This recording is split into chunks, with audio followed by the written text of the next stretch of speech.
Fondo de Previsión Social del Colegio de Ingenieros de Venezuela presenta. RCR presenta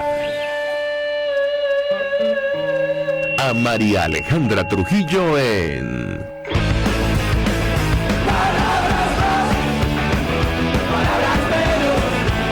Palabras más, palabras menos.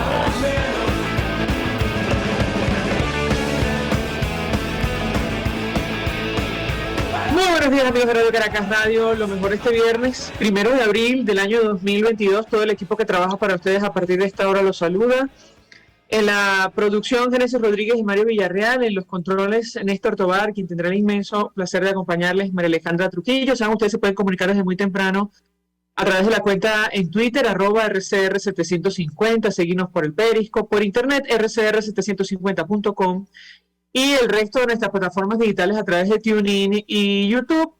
Comentamos algunas de las informaciones más destacadas a esta hora, antes de iniciar conversación con nuestros invitados. La información más importante, sin duda, en las últimas 24 horas para nuestro país tiene que ver con esta visita de la que poco se conocía del fiscal de la Corte Penal Internacional a Venezuela. En un comunicado, él decía lo siguiente: hoy culminé, esto fue ayer, mi segunda visita oficial a Venezuela, durante la cual se han dado pasos significativos para profundizar la cooperación y acelerar nuestro trabajo independiente en relación a la situación en Venezuela, tras mi decisión de abrir una investigación en noviembre de 2021. Expreso mi agradecimiento a las autoridades de Venezuela por su invitación oficial y por sus consultas cooperativas con mi delegación. Agradezco en particular el continuo compromiso de Nicolás Maduro, con quien sostuve conversaciones francas y productivas. El gobierno de Venezuela sigue opinando que no se ha cumplido, dice este comunicado, las condiciones para una investigación. Por lo tanto, sigo considerando que es un gran mérito para ellos que se hayan comprometido a fortalecer la cooperación con mi oficina para que podamos llegar a la verdad. Este enfoque colaborativo ha llevado avances concretos durante mi visita en la implementación del memorando de entendimiento entre mi oficina y el gobierno de Venezuela, firmado durante mi última visita a Caracas en noviembre de 2021. Esto incluye la autorización para que la oficina del fiscal establezca una oficina en Caracas en apoyo de la cooperación con las autoridades venezolanas y la facilitación de la asistencia técnica en el marco del memorándum de entendimiento. Y bueno, hay toda clase de reacciones. Habrá que ver cómo se concreta y qué alcance tiene. En principio, algunos vamos desde la preocupación hasta aquellos que consideran como positivo este paso para conocer la verdad y sobre todo para que las víctimas de posibles delitos de lesa humanidad en Venezuela tengan justicia. Alfredo Romero, del Foro Penal Venezolano, organización que representa a varias de las víctimas de violaciones de derechos humanos en nuestro país, decía: sabemos la esperanza de víctimas en la visita del fiscal Karim Khan a Venezuela. Sin embargo, el fiscal llega a Caracas sin previo aviso y sin reunión con sociedad civil o víctimas, solo con gobierno. Esperamos una explicación. El fiscal de la Corte Penal Internacional debe estar del lado de las víctimas. Decía Gonzalo Gimioc, también del Foro Penal: en materia de violación de derechos humanos, las víctimas son tan o más importantes que los perpetradores. Cuando se pierde esto de vista, se pierde de vista todo lo verdadero sentido de la lucha por la vigencia de nuestros más esenciales derechos. Por eso decíamos que habrá que ver en qué termina la visita, el alcance que tiene. Delsa Solórzano, por su parte, diputada de la Asamblea Nacional de 2015, que también lleva el caso de varias víctimas de violación a derechos humanos, decía: el fiscal de la Corte Penal Internacional está en Venezuela desde este lunes, ha venido a exigir que se cumpla con lo establecido en el memorando de entendimiento que se firmó en noviembre de 2021. Karim Khan abrirá oficina en Venezuela, se ratifica competencia de la Corte Penal Internacional, la justicia siempre llega. Por eso decíamos que van las reacciones desde la preocupación hasta, bueno, la esperanza, como suele ocurrir en Venezuela lamentablemente, de que esto signifique un paso más para que haya justicia. De hecho, un experto, Mariano Alba, experto en Derecho Internacional, decía que esta oficina de la Corte Penal Internacional en Venezuela tendrá riesgos en el mediano y largo plazo. Y entre otras cosas, él destacaba un elemento: es clave poder obtener información directa sobre presuntos crímenes de lesa humanidad, comunicándose con diversos funcionarios, víctimas y familiares. De esto vamos a hablar sin duda alguna en los próximos días con lujo de detalle, porque ciertamente llama la atención esta decisión, pero como decía Marta Baliñas, presidenta de la Misión de Determinación de Hechos, en una entrevista con Efecto Cocuyo, ella decía, bueno, nosotros, por fortuna, hemos avanzado más haciendo el trabajo desde fuera de Venezuela porque, digamos, las personas que han aportado información, incluso aquellas que están todavía dentro de la estructura del régimen venezolano, incluso del Poder Judicial, han sentido la confianza, bueno, que existe esa protección del anonimato para aportar información. Habrá que ver, insistimos, cómo avanza este tema. En materia económica, en nuestro país continúa, bueno, la confusión en torno a la implementación de este impuesto, denominado impuesto a las grandes transacciones financieras, que en la práctica, como han escuchado ustedes en este espacio, no es así. Esto abarca, bueno, casi a todo el mundo. Nos acompaña Víctor Salmerón, periodista especializado en el área económica, quien trabaja en varios portales informativos. Ayer lo veíamos en una actividad, en una entrevista con varios medios de comunicación digitales. Víctor, gracias por atendernos. Buenos días.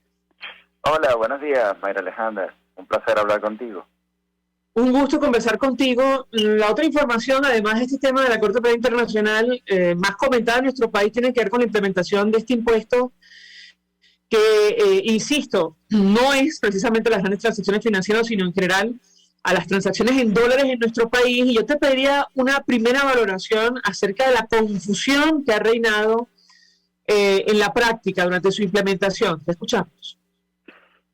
Bueno, sí, creo que esa es la palabra que resume muy bien lo que ocurrió cuando entró en vigencia el impuesto. Creo que era previsible, puesto que primero los encargados de informar cómo iba a funcionar el impuesto prácticamente no han hecho nada. O sea, yo en verdad no he visto ninguna cuña del CENIAT ni ningún interés, llamémoslo explicativo, por parte del gobierno de cómo va a funcionar este impuesto, salvo algunas declaraciones de algunos diputados. Luego se dio muy poco tiempo para que los comercios pudieran adecuar las máquinas fiscales, que son, bueno, esenciales para cobrar el impuesto, porque es lo que tiene todo el software que emite la factura, que emite los montos, etcétera. Esas máquinas fiscales tenían que adecuarse, tenía que haber un cambio de software. En algunos casos el cambio de software no era posible y hay que comprar máquinas nuevas.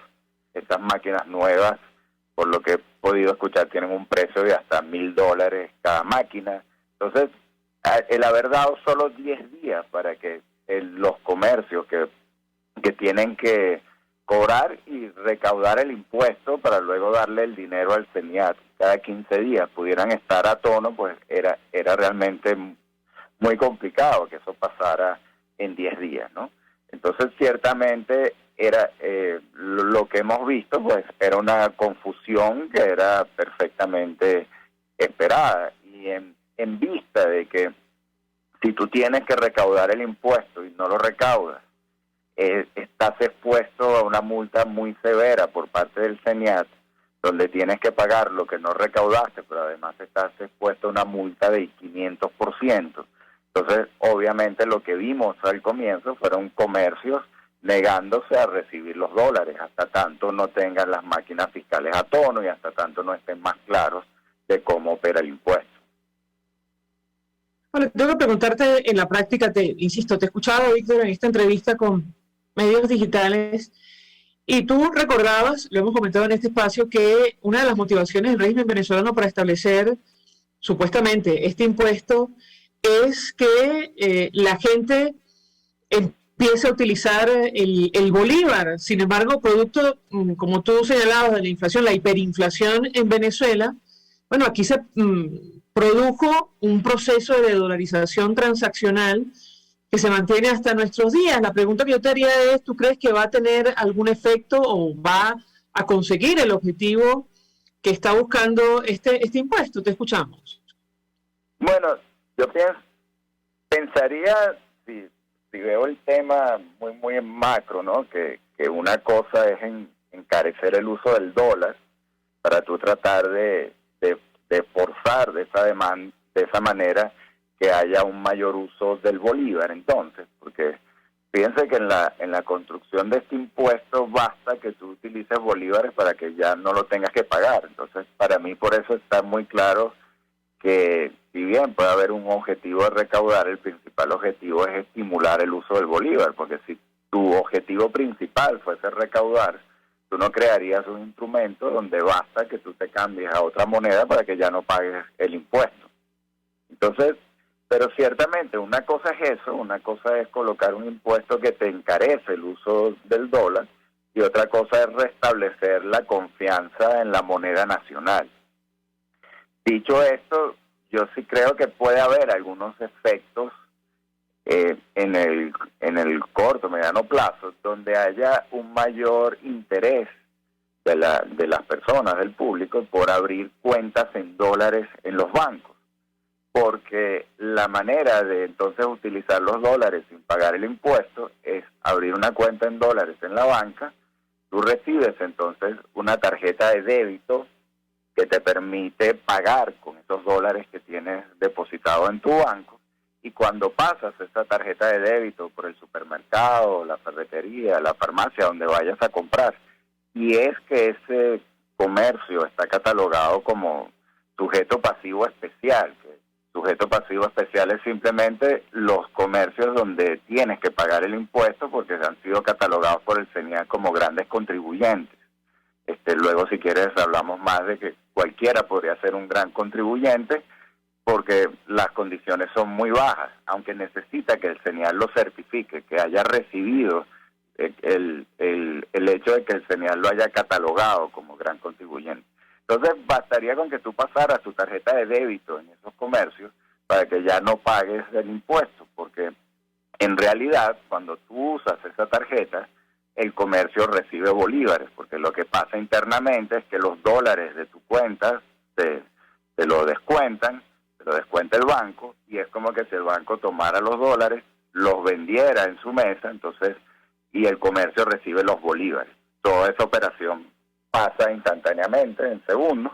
Entonces, como hay el uso del bolívar, en ese caso no se paga el impuesto. Entonces, creo que allí hay un incentivo para que buena parte de los dólares que están en efectivo en la economía vayan un tanto a esas cuentas en dólares, aunque por otro lado el gobierno tampoco permite que esas cuentas tengan mayor facilidad. Por ejemplo, no es posible que si tú estás en el banco A le puedas transferir dinero a alguien en el banco B utilizando tus cuentas en dólares, por ejemplo. Pero para los casos de estos pagos y con tarjeta de débito, tú podrías evadir el impuesto, no estarías obligado a pagar el impuesto si utilizas este esquema. Entonces creo que hay allí un incentivo como para que la banca abra más cuentas en dólares en el corto plazo. Bueno, Víctor, te preguntaban ayer sobre la confianza y efectivamente mucha gente se piensa 2, 3 veces y hasta más abrir cuentas en dólares en Venezuela, tomando en consideración la arbitrariedad con la que funciona nuestra economía. Yo te pedí un comentario al respecto, te escuchamos. Bueno, yo lo que pienso es que la gente va a abrir esas cuentas con los dólares que están dando vuelta dentro de la economía, estos mismos dólares que están circulando en efectivo. He visto algunas consultoras que calculan que pueden ser unos 2.000 millones de dólares. Esos dólares vienen básicamente de 3 vías. Una, el gobierno, el Banco Central, todas las semanas vende dólares en efectivo a los bancos para que a su vez lo vendan a sus clientes, etcétera. Y esos son unos 30, 40 millones de dólares a la semana. Hablamos de promedios.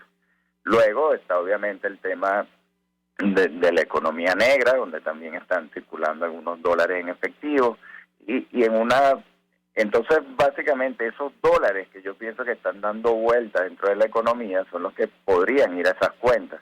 Es muy difícil que las personas que tienen los grandes ahorros en el exterior, en cuentas de bancos extranjeros van a traer ese dinero para colocarlos en bancos venezolanos con la desconfianza que hay para eso. Y de hecho, en realidad, por mucho tiempo distintos gobiernos venezolanos han tratado de incentivar que el dinero que tienen los venezolanos en el exterior, que es alrededor de 200.000 millones de dólares, según uno ve distintos estudios, pues de alguna manera entre al país. Creo que eso no está planteado. Lo que podemos ver es que el uso transaccional de estos dólares que están dando vueltas por la economía se haga a través de esas cuentas que están abriendo los bancos en Venezuela. Ahora, Víctor, tú también comentabas el tema de este impuesto en cascada. No hay claridad respecto, más adelante vamos a tener un experto en derecho tributario, pero no hay claridad, el documento es tan amplio o digamos poco claro, tampoco claro que no está claro si los comerciantes deben pagar en base al precio, es decir, tienen que hacer el cálculo del 3% en base al precio del producto o sumar este porcentaje al total después de aplicado el IVA. Yo te pediría un comentario sobre este tipo de confusiones. Te escuchamos. Sí, ciertamente en los comercios hay una gran confusión, como tú bien lo dices y lo decíamos al comienzo. Uno de los puntos donde hay donde está esa confusión y donde he consultado a distintos expertos y cada uno tiene opiniones distintas sobre qué dice la ley, ¿verdad? Porque uno, más allá de lo que puede leer, pues necesita entonces la interpretación de expertos en la materia legal, y ciertamente la conclusión final es que es necesario que el CENIAT clarifique de una manera categórica cómo va a operar eso. Es importante porque primero hay dos cosas acá que llaman la atención. Una, que hay productos que tienen la exoneración del IVA, llamémoslo alimentos básicos, incluso medicinas. Para este impuesto no hay ninguna exoneración. Tú puedes comprar un producto básico, una medicina, y tendrías que pagar el impuesto si pagas con dólares en efectivo a un contribuyente especial, que como decía antes, pues puede ser en realidad cualquier persona, cualquier comercio. Basta que el comercio tenga unas ventas anuales de 600 bolívares, de más de 600 bolívares, para que ya pueda ser catalogado como sujeto especial. Entonces, ¿cuál es el tema? Si tú pagas en efectivo por un producto que tiene IVA, en algunos comercios, el impuesto del 3%, que es el impuesto por usar el dólar, se está cargando al precio del producto más el IVA y luego el 3%, es decir, hay un pago de impuestos sobre impuestos. Y lo que he visto en algunos comercios es que ante la duda han preferido cobrar el mayor monto. Por lo que decía antes, si tú no cobras todo lo que tienes que cobrar, estás expuesto a una posible multa del CENIAT. Entonces, yo diría que lo que vamos a ver, por lo menos en los comercios que estén más informados de estos temas legales, es que para cubrirse ante la duda seguramente van a optar por cobrar el mayor monto. Entonces, ciertamente creo que un punto de los tantos que tendría que aclarar el CENIAT es ese, pues que a él le aclare de manera categórica a los que tienen que cobrar el impuesto, cómo tienen que hacerlo, y la lógica diría que debe ser sobre el precio base del producto y no sobre el precio del producto más el IVA, porque entonces se estaría cobrando impuestos sobre impuestos. Lo racional sería que el 3% fuera sobre el precio base del producto que estás comprando. Tenemos que hacer una pausa para publicidad, Víctor. Al regreso quisiera referirme a algunas de las observaciones que he leído en redes sociales. Por ejemplo, veía a un ciudadano quejándose por el tema del cobro del impuesto por las transacciones con CELE. Yo te pediría un comentario al regreso de la pausa porque, insistimos, producto de la confusión, bueno, ocurren o están ocurriendo este tipo de cosas. Al regreso te doy la palabra para contestar. Ya venimos. Puedes seguirnos en nuestras redes sociales. En Twitter, @RCR750. la radio que se ve. Mensaje del ingeniero José Peraza, tesorero del FONPRES CIB. Estimado colega ingeniero arquitecto y profesional afín, el Colegio Ingeniero de Venezuela y el Fondo de Previsión Social, preocupado por la salud de tu familia, ha diseñado un sistema de salud integral que coloca a tu disposición y que contiene asistencia primaria de salud, ambulancia, hospitalización, cirugía, oftalmología, dermatología, fisioterapia, psicología, odontología, farmacia y funerario. Para mayor información, visítanos a nuestros portales cib.net.be, fonprescib.net.be, Colegio de Ingenieros de Venezuela, construyendo el futuro. Cuando hablamos de Honda, hablamos de Distasi Motors, el concesionario Honda que pica adelante en precios, condiciones y servicio. Todo el personal de Distasi Motors, tanto técnico como de atención, está actualizado, capacitado y certificado permanentemente para atender correctamente tu vehículo. www.distasi-honda.com.ve. Distasi Motors, tu concesionario Honda en Los Palos Grandes. Hola amigos, soy María Corina Machado. Todos los martes, María Corina estará contigo por RCR 750 AM. Acompáñenme de 1 a 2 de la tarde. Contigo, María Corina. Todos los martes, contigo. Solo por RCR 750 AM. Porque lo bueno une. Todos las piensan, todos las escuchan y María Alejandra Trujillo te las dice. Palabras más, palabras menos. Continuamos, amigos, palabras más, palabras menos, hablando acerca del impacto del denominado impuesto a las grandes transacciones financieras, que en la práctica es un impuesto a las transacciones en dólares que afecta a todo el mundo en nuestro país. Nos acompaña Víctor Salmerón, periodista especializado en la área económica. Yo te dejaba una inquietud, Víctor, seguramente la has visto en redes sociales, acerca del impacto que este impuesto, inicialmente 3%, que lo pueden llevar a la larga a 20%, según el documento aprobado por la Asamblea Nacional Oficialista, tiene para las transacciones en CELE que se han popularizado en nuestro país, producto de lo que ocurre en nuestra economía. Algunos especialistas, abogados en el área financiera, como Daniel Betancourt, han dicho que sí, probablemente afecte y van a afectar, porque, bueno, si no, los empresarios o comerciantes tendrán que pagarlo de su bolsillo. ¿Qué información has recabado tú sobre este tema? Te escuchamos. Sí, bueno, la interpretación es esa. La interpretación es que todos los pagos hechos a través de estas plataformas como Zelle o PayPal, se les va a cobrar el 3% cada vez que la persona utilice ese medio de pago, ¿no? Si no aplica, si se utiliza una tarjeta internacional, por una tarjeta de crédito internacional o una tarjeta de una cuenta internacional, y la tarjeta pasa por un punto de venta nacional en Venezuela, entonces no aplica el impuesto. Pero en estas plataformas de pago como Zelle, que es popular, al menos en Caracas, no tanto en el resto del país, sí aplica el tema del 3% del impuesto por lo que se ha podido lo que han interpretado los expertos en el tema legal del texto de la ley.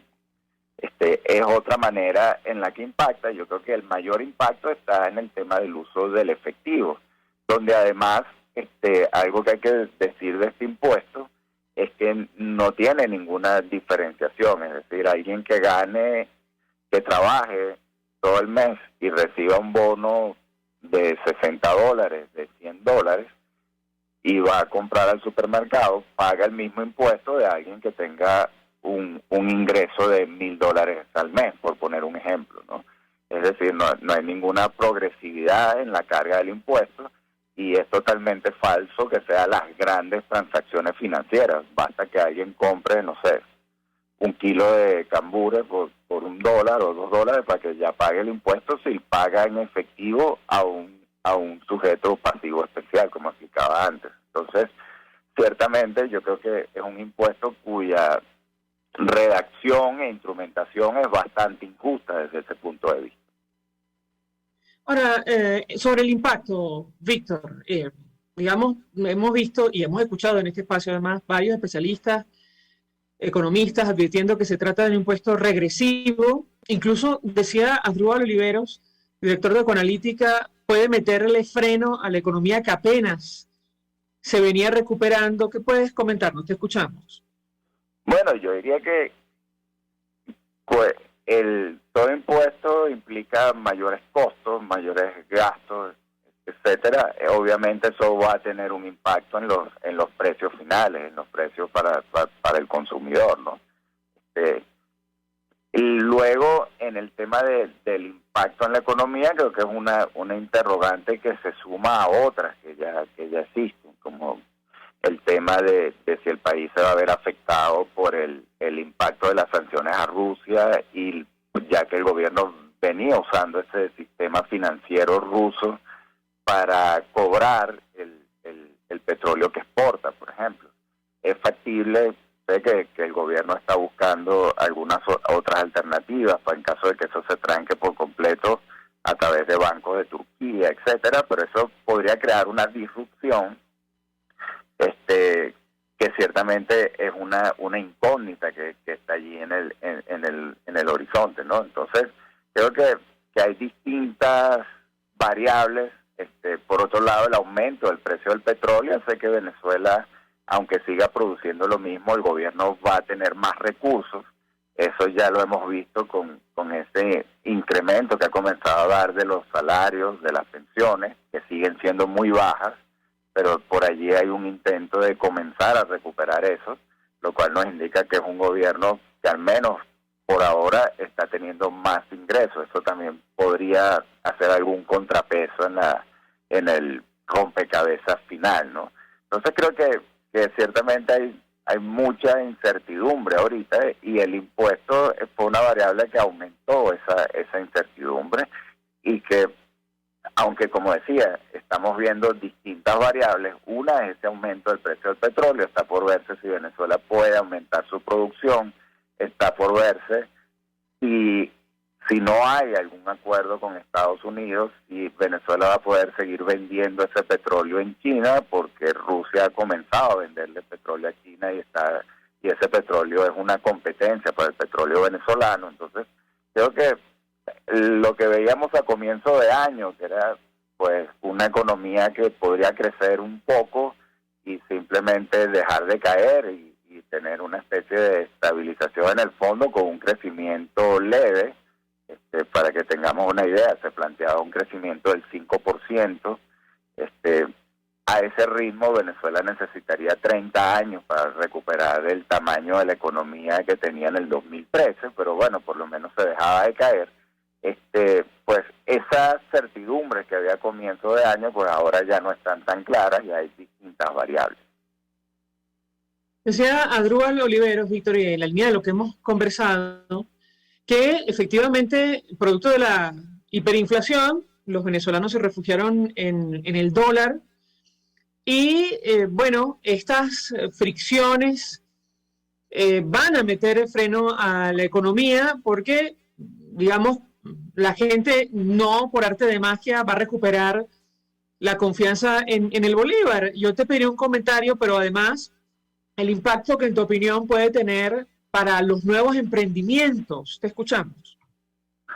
Sí, bueno, uno es que simplemente esos emprendimientos, cuando necesiten adquirir cosas y lo hagan a un sujeto pasivo especial, o dependiendo de la manera en que lo hagan, etcétera, pues van a tener que pagar ese impuesto, un costo más. El tema de la confianza es básico. Pretender que, como decía antes, que por encarecer el uso del dólar las personas van a regresar masivamente al bolívar, pues creo que es un tanto ilusorio. Lo que hemos visto en otros países de América Latina es que por muchos años, después de una hiperinflación donde el valor de la moneda se evapora, como sucedió en Venezuela, y la gente comenzó a utilizar el dólar por muchísimos años, en esos países las personas siguen usando el dólar. Por ejemplo, en Perú hoy en día la mitad de los depósitos de la banca siguen siendo dólares, aunque es un país que tiene más de 15 años con estabilidad de precios, ¿no? Entonces, ciertamente, el punto de recuperar la confianza no es instantáneo. Yo creo que algo que probablemente vamos a ver es una evasión también de este impuesto. Hay incentivos para evadirlos, basta que se hagan facturas en bolívares, en la parte donde no son los grandes comercios y las grandes cadenas, que es donde el gobierno tiene la mayor capacidad de supervisión. Lo que podríamos ver es que entonces haya una mayor informalidad y podría ser un escenario que podría ser muy negativo para el gobierno, es que al final ni recaude ni logre hacer que se usen más bolívares, sino que simplemente se utilice los bolívares a través de un sistema más informal y de una gran evasión de ese impuesto. De hecho, el sector privado venía pidiendo que no solo se abriera el crédito en bolívares, sino también en dólares. Parece que, digamos, esta iniciativa da el traste con cualquier posibilidad. ¿Qué opinas tú sobre este tema, Víctor? Te escuchamos. Bueno, yo creo que ha quedado claro dos cosas. Una, que el gobierno ha estado dispuesto a dejar a la economía sin crédito, sin financiamiento, a asfixiar el crédito en la banca, con tal de mantener la cotización del dólar estable. Es decir, la estrategia del gobierno es que no haya crédito para que no haya la posibilidad de que las personas pidan bolívares prestados para comprar dólares. Ahora, lo que ha venido argumentando la banca, y que es cierto, es que ya buena parte de los depósitos en los bancos ya son dólares. Entonces se debería permitir que comience el crédito en dólares, algo que dinamizaría más la economía. Sin embargo, es un gobierno, llamémoslo bipolar. Por un lado quiere estimular la recuperación de la economía en lo posible, pero por otro lado no quiere que el dólar siga avanzando. Entonces, desde hace más de un año que los bancos vienen pidiendo que se les permita dar créditos en dólares, esa puerta sigue trancada. Tampoco el gobierno permite una mayor modernización del uso del dólar dentro de la banca. Como decía antes, que las personas puedan transferir dólares de un banco A a un banco B, cosa que entonces mantiene la banca como una especie de banco premoderno, donde no existía la interconexión entre bancos. Esas son cosas que están allí. Yo creo que hasta ahora el gobierno ha dejado claro que quiere no permitir un mayor avance del dólar en la economía, al menos a través de esos canales que estamos hablando, como el crédito en dólares, que es básico. Quiere de alguna manera oxigenar el bolívar y también mantener el dólar lo más estable posible para de esa manera ir desacelerando la inflación, cosa donde ha tenido éxitos en el sentido de que la inflación, al menos de los primeros meses de este año, pareciera apuntar a una inflación de 100% este año. Esa es una inflación monstruosa, una inflación, récord. Hay países europeos donde hay prácticamente una emergencia porque la inflación de los últimos 12 meses acumuladas llegó al 9%.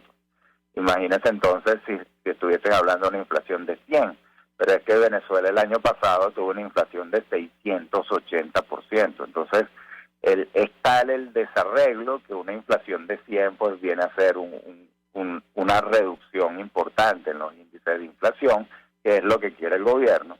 Y se plantea entonces para el 2023, según el plan que han diseñado sus asesores, lograr una inflación ahí sí de un dígito en el 2023, que sería el año previo al 2024, que es el año donde todo apunta, según lo previsible, a que tendría que haber una elección presidencial en el país. Ahora, lo increíble, Víctor, es que hace 3 años, aproximadamente 2019, Nicolás Maduro reconocía que la dolarización transaccional en Venezuela había sido una válvula de escape. Esa fue la expresión que utilizó, y ahora toman medidas de esta naturaleza. ¿Cómo lo interpretas tú? Te escuchamos. Bueno, en ese momento yo creo que fue el fracaso absoluto del intento de alargar la vida del modelo económico chavista, es decir, ese modelo de control de cambio, control de precios, expropiación de empresas, un gasto soportado en los precios del petróleo, pero con una una empresa petrolera en destrucción como PDVSA. Todo eso colapsa, recordemos cuando Maduro es elegido en el 2013, y comienza a colapsar, y Maduro lo que trata es de seguir ese mismo rumbo. Recordemos, ya parece muy lejano los tiempos en que había que hacer colas a las puertas de los supermercados por un kilo de arroz o por un kilo de azúcar, y las personas fueron obligadas a comprar de acuerdo al último número de cédula. Es decir, fue la época del racionamiento con tal de alargar la vida de todo aquello, de cuando se hablaba de la guerra económica, de los empresarios, etcétera. Cuando todo aquello colapsa, bueno, y además colapsa por completo el ingreso de petróleo por el descalabro de PDVSA y también por el impacto que comienza a haber de las sanciones de Estados Unidos cuando no se reconoce la reelección de Maduro, pues bueno, obviamente allí es que comienza ese giro, y un punto fundamental es dejar que el dólar circule libremente en ese momento, es también eliminar el control de precios para que los empresarios privados pues pudieran colocar sus dólares y traer la materia prima, que es lo que hace que haya ahorita productos en los anaqueles y que no haya que hacer las colas y no haya racionamiento. Pero pienso que pasado eso y pasado el tema donde entonces el gobierno, con el financiamiento en el exterior cerrado y con la industria petrolera colapsada, entonces comienza a emitir bolívares, a crear bolívares para financiarse, y es cuando explota entonces la hiperinflación y el bolívar se evapora y desaparece como moneda y comienza a circular el dólar, y es ese momento en el 2019 cuando Maduro habla de esa válvula de escape que permite algún tipo de ancla en medio de aquel caos, de aquella economía del caos que había en el país. Pero pareciera que superado eso, el gobierno tiene ahora como principal objetivo recuperar el bolívar, o al menos lograr que se mantenga una economía de dos monedas, donde el bolívar conviva con el dólar al menos por un tiempo más. Entonces, ciertamente la idea es oxigenar el bolívar y mantenerle un espacio en la economía, porque venía retrocediendo de una manera muy marcada. Es decir, ya los precios son en dólares, la gente está ahorrando en dólares con las cuentas en dólares en los bancos, el uso del dólar en efectivo pues había sobrepasado el uso del bolívar, la gran mayoría de los productos se están pagando en dólares. Entonces hay un intento de decir, bueno, la moneda que yo emito, la moneda que yo controlo a través de mi banco central, no la voy a dejar morir del todo. Víctor Salmerón, 1.000.000 de gracias por atendernos, acompañarnos, como siempre, periodista especializado en el área económica, que escribe en varios portales, ofreciendo opinión y análisis acerca del tema que debatimos la mañana de hoy, que tiene que ver con el impacto del denominado impuesto a las grandes transacciones financieras, que en la práctica no es tal, como lo hemos dicho en varias oportunidades. Vamos a la pausa y regreso, venimos con más. Estás escuchando Palabras Más, Palabras Menos, por RCR 750 AM. Sintonícenos a través de Periscope, @RCR750, la radio que se ve. Mensaje del ingeniero José Peraza, tesorero del FONPRES CIB. Estimado colega ingeniero arquitecto y profesional afín, el Colegio Ingeniero de Venezuela y el Fondo de Previsión Social, preocupado por la salud de tu familia, ha diseñado un sistema de salud integral que coloca a tu disposición y que contiene asistencia primaria de salud, ambulancia, hospitalización, cirugía, oftalmología, dermatología, fisioterapia, psicología, odontología, farmacia y funerario. Para mayor información, visítanos a nuestros portales cib.net.be, fonprescib.net.be, Colegio de Ingenieros de Venezuela, construyendo el futuro. Amigos, nace un nuevo concepto de farmacia en Venezuela. Farmacia CVS y más. Todo lo demás. En Farmacia CVS, en español CVS, lo consigues todo en un solo lugar. Salud, belleza, hogar y comida. Un nuevo concepto en todo para un nuevo concepto de vida. Farmacia CVS y más está en el CCCT nivel C1, frente a Beco y al lado del Banco Mercantil. En Instagram, FarmaCVS. Farmacia CVS y más. Todo lo demás. Ellos sí que no saben nada. Y así nos va. El espacio donde se tocan los temas más candentes de interés político y nacional. Y así nos va. En este programa, la picardía y el humor inteligente son los protagonistas. Pura cabilla. Lara y Hernández descosen y revelan los secretos más oscuros del acontecer político. Y así nos va, de lunes a viernes a las 4 de la tarde, por RCR 750 AM. RCR 750 AM, porque lo bueno une.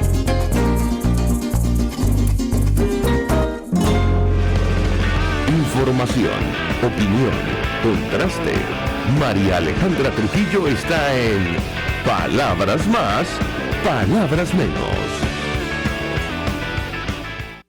Continuamos, amigos, palabras más, palabras menos, hablando acerca del impacto del denominado impuesto a las transacciones, a las grandes transacciones financieras, que en la práctica es un impuesto a las transacciones en dólares, como han escuchado ustedes en este espacio. Estamos tratando de contactar, si no ingresa al Zoom, le comento a mi equipo, podemos tenerlo vía telefónica, contactar con Leonardo Palacios, abogado tributarista, para conocer los detalles acerca de la norma, la confusión que ha reinado, tratar de arrojar un poco de luz en medio de esta confusión y sobre todo el impacto que ha tenido en las primeras horas de su aplicación. Ustedes han escuchado en este espacio que inicialmente, muchos comercios han decidido sencillamente no aceptar transacciones en dólares. Así de sencillo, inicialmente, para evitar caer, pagar una multa, como establece el documento aprobado por la Asamblea Nacional Oficialista. Claro, el drama de nuestro país, como lo decía Asdrúbal Oliveros de Ecoanalítica, es que más del 70% de las transacciones en Venezuela se hacen en dólares. Y por lo tanto la mayoría de las cosas tendrían que ser pechadas por el impuesto a las grandes transacciones financieras o el impuesto a las transacciones en divisas, y por eso varios comercios han decidido no aplicarlo. ¿Qué me dice el equipo? Ya veo a Leonardo Palacios aquí vía Zoom. Le agradezco profundamente recibir nuestra comunicación una vez más. Abogado tributarista, bienvenido, muy buenos días. Muy buenos días, María. Muchísimas gracias por la invitación y el contacto. Pues mucho interés en conocer su opinión y análisis acerca del tema que nos ocupa, que es motivo de preocupación para buena parte de la gran mayoría de los venezolanos. Lo he seguido en sus redes sociales y yo le pedía un comentario inicial acerca de la confusión que ha reinado en las primeras horas de la aplicación de este impuesto a las grandes transacciones financieras. Lo escuchamos. Fíjate que hay un punto esencial que es importante para cualquier proceso de reforma tributaria, que es la divulgación. Cuando tú divulgas, implica que estás discutiendo y analizando por los distintos sectores. Hoy capta la información de los distintos sectores. Desde hace varios años Venezuela no tiene proceso de reforma tributaria integral, no tiene una reforma tributaria que permita definirla como tal, sino son parches y modificaciones de coyuntura que no son discutidas con la población, y específicamente con los grupos organizados, entiéndase los grupos económicos, la institucionalidad empresarial, como son cámaras con comercio, con industria, las cámaras, organismos técnicos especializados como la Asociación Venezolana de Derecho Tributario o el Colegio de Contadores o la Federación de Contadores, las academias, etc. Entonces ahí comienza toda una opacidad normativa que se traduce en incertidumbre, y esto es lo que ha sucedido con el impuesto a las grandes transacciones financieras.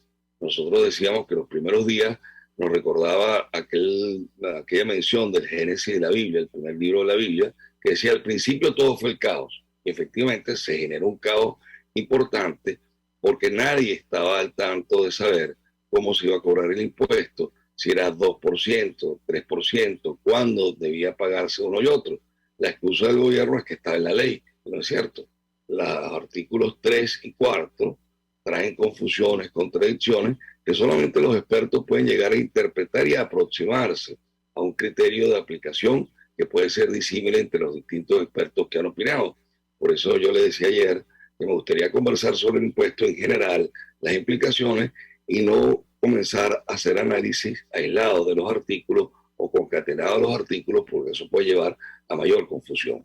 Tanto es así lo que le estaba mencionando, que el día de ayer fuimos convocados al sector empresarial a una reunión convocada por la Vicepresidencia de la República, el Ministerio de Finanzas y los órganos involucrados con la gestión del Ministerio de Finanzas, específicamente el Banco de Venezuela y la Superintendencia Nacional de Administración Tributaria y Aduanera, el CENIAT, donde trataron de aproximarse a lo que era el impuesto. No, se habló, por ejemplo, del caso, que es la gran preocupación del sector comercial, de las máquinas fiscales. Recuerdo que nosotros hemos conversado en anteriores oportunidades sobre ese tema y decíamos que las máquinas fiscales en avanzada ya casi la tercera década del 2000, de los años 2000, era absurdo pretender hablar de un adminículo o un instrumento de administración tributaria, de gestión tributaria, como eran las máquinas fiscales pensadas para la primera etapa del IVA. Comienza entonces que hace 2 años obligaron a las empresas con una situación de pandemia, con una situación crítica, a comprar las máquinas fiscales. Y muchas de esas máquinas fiscales no pueden ser adaptadas a las exigencias del impuesto a las grandes transacciones financieras. Entonces se generó una confusiones en cuanto al papel de la banca. La banca siempre ha sido consecuente, ha permitido la administración del tributo desde su primera incorporación en el año de 1994, y eso ha permitido que la banca tenga inversión importante en tecnología y siempre haya estado ajustada. Aún en ese caso específico, hay elementos fundamentales de la ley que no están claras si generan el pago de impuestos o no. Ayer se pretendió aclarar en una posición, si se quiere, bastante clara por parte y tajante por parte del presidente del Banco de Venezuela, Maniglia, donde expresó justamente que hay ciertos casos, como el retiro de divisas de los bancos por parte de personas naturales jurídicas, no causaba el impuesto. Entonces, lo que se critica desde hace varios años, y aquí se han demostrado con meridiana claridad, es la falta de información y la inseguridad que eso crea. Entonces, obviamente, estamos expuestos todos los comerciantes, los empresarios, los prestadores de servicios, los industriales, a una exposición regulatoria, entiéndase sancionatoria, por la ausencia de interpretación. ¿Cuál fue la respuesta? Vamos a hacer talleres. Bueno, nosotros apostamos a que esos talleres sean exitosos. Yo le decía a un funcionario del gobierno ayer que con 5 aspectos fundamentales podían ellos cobrar el impuesto sin generar zozobra en la población. El impuesto es regresivo, el impuesto es poco técnico, el impuesto es inflacionario, el impuesto genera una tendencia alcista y de mejora el bienestar de la población. No obstante, el presidente de la República, los mismos altos funcionarios a que he hecho referencia, han manifestado que ese impuesto no lo pagará la población, y ahí partimos entonces de una opacidad. Todo impuesto se traslada. Sin embargo, sí, esto es falso. Totalmente. Ha demostrado que es falso. O sea, esto, digamos, aplica a prácticamente cualquier transacción en dólares en nuestro país, y yo le pediría un comentario al respecto, porque como nos explicaba Víctor Salmerón, por la falta de actualización de la unidad tributaria, prácticamente todos los comercios, empresas en Venezuela se han transformado en contribuyentes especiales. ¿Qué responde usted a un tema de esta naturaleza? Víctor Salmerón, como buen periodista informado y muy puntual, preciso en sus comentarios, además de bien informado, tiene toda la razón. El problema es un problema acumulativo. El problema está en que el gobierno, que fue el primer gobierno que aplicó la unidad tributaria con propiedad, porque la venía corrigiendo adecuadamente de acuerdo a los índices de inflación, informaba a la Asamblea Nacional a través de la Comisión Permanente de Finanzas decidía modificar la unidad tributaria. Cuando la inflación se le escapó de las manos y comenzaron a ocultar la inflación, lo primero que le dijeron al Banco Central: no publique índice de inflación. Eso llevó en consecuencia a que tuviésemos que acudir a empresas especializadas con una metodología muy parecida a la del Banco Central de Venezuela y siguiendo parámetros de evaluación de las inflaciones a nivel de la región, como del Fondo Monetario Internacional, Banco Interamericano. La Asamblea venía sacando su índice de inflación y empresas especializadas para tratar de no solamente cumplir con nuestras obligaciones tributarias, sino también cumplir a cabalidad con contrataciones colectivas, por ejemplo. Obviamente, cuando se comienza a subvalorar la unidad tributaria, llevó a que todo el mundo fuese contribuyente especial. Entonces, lo que dice Víctor es cierto. El impuesto afecta a todos por igual. Todos están metidos en esa calificación de contribuyentes especiales, lo cual también tiene un sentido que la gente no dice, pero hay que manifestarlo. Esa intención del gobierno de subvalorar la unidad tributaria no solamente es para ocultar la inflación, sino que para la narrativa justificativa de las reformas sistemáticas que se han hecho, es más fácil decir que es para la gran empresa, como ha dicho el presidente Maduro, eso es de la gran empresa, eso es del gran contribuyente, y no decir que va a afectar a la ciudadanía. Entonces, obviamente, cuando tú dices reforma al impuesto al gran patrimonio o la incorporación del impuesto al gran patrimonio, tú te imaginas las empresas grandes, las pocas que quedan en Venezuela. Cuando hablas de impuestos a las grandes transacciones financieras, tú te estás imaginando grandes transacciones financieras, y no es cierto, porque cuando tú vas a pagar con divisas en locales comerciales, tú tienes un impuesto que te va a dar un aval de lo que estaba manifestando. Fíjate que en el 2020 modificaron el IVA y querían incorporar supuestamente una alícuota adicional del IVA, que era entre el 2 y el 25%, si mal no recuerdo, por la utilización de la divisa. Vino la pandemia, no se aplicó el impuesto, pero ahí está, sigue vigente. ¿Qué se dio cuenta la narrativa del gobierno? Porque en eso maneja bien su información. Simplemente que no se podía justificar el IVA, que todo el mundo sabe que aplica a todo el mundo, distinto cuando dicen que este mismo impuesto que estaba en el IVA los trasladan al impuesto de la gran transacción financiera y dicen no, ese no es para el ciudadano a pie, ese es para la gran empresa. Entonces... Si me permite, perdón, nuestro invitado, tenemos que hacer una breve pausa para la publicidad. Al regreso quisiera cerrar, digamos, con este tema, porque se habla de un impuesto con efecto cascada. No hay claridad sobre la base que hay que utilizar para calcular este 3%, si es la suma total del producto más el 16% o no. Le dejo la inquietud, sé que es un detalle técnico, pero le ruego su comentario, si es posible, al regreso. Ya venimos. No, gracias. Escuchas a María Alejandra Trujillo en Palabras Más, Palabras Menos, por RCR 750 AM. Mensaje del ingeniero José Peraza, tesorero del FONPRES CIB. Estimado colega ingeniero arquitecto y profesional afín, el Colegio Ingeniero de Venezuela y el Fondo de Previsión Social, preocupado por la salud de tu familia, ha diseñado un sistema de salud integral que coloca a tu disposición y que contiene asistencia primaria de salud, ambulancia, hospitalización, cirugía, oftalmología, dermatología, fisioterapia, psicología, odontología, farmacia y funerario. Para mayor información, visítanos a nuestros portales cib.net.be, fonprescib.net.be, Colegio de Ingenieros de Venezuela, construyendo el futuro. Se dicen, se ocultan, se piensan, se descubren. Palabras más, palabras menos. Con María Alejandra Trujillo. Nos queda un minuto 2, nos acompaña nuestro invitado, especialista en Derecho Tributario, Leonardo Palacios. Yo dejo una inquietud sobre el efecto cascada del que han hablado los ciudadanos, sobre todo en redes sociales. ¿Qué información maneja usted al respecto? ¿Cuál es la base de cálculo para este impuesto? Algunos dicen que se trata de un ajuste del IVA de 16 a 19%. ¿Qué responde usted? Lo escuchamos. Mira, justamente eso tiene que ver con lo que se estaba explicando en el segmento pasado, de lo que fue el impuesto propuesto de modificación del IVA, que era supuestamente una alícuota, un porcentaje distinto, siendo el IVA adicional, pero es un impuesto al medio del pago.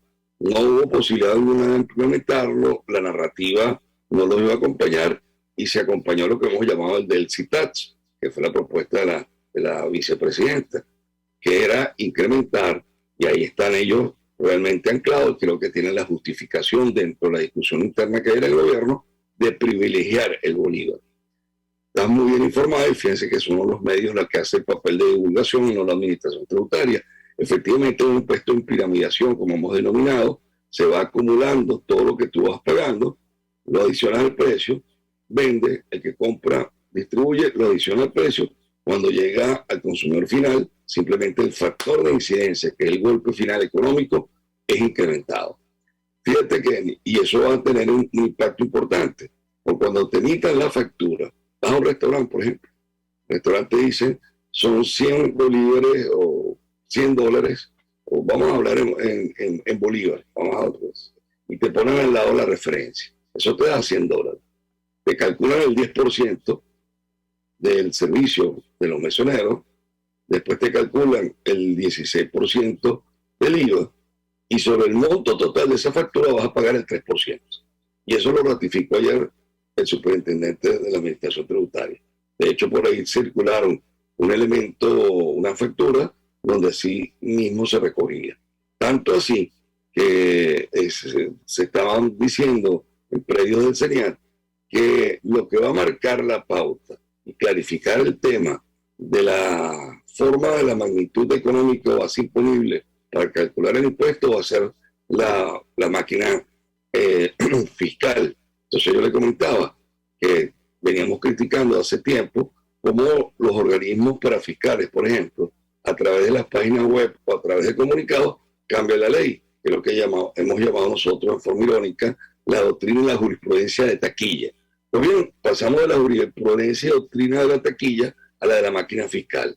Entonces, respondiendo concretamente a tu pregunta, va a adicionarse todos los conceptos de la factura y se va a cobrar entonces el 3% sobre la totalidad, lo cual te demuestra que ese impuesto que la sabiduría popular le ha llamado el impuesto al dólar es un impuesto en medio del pago.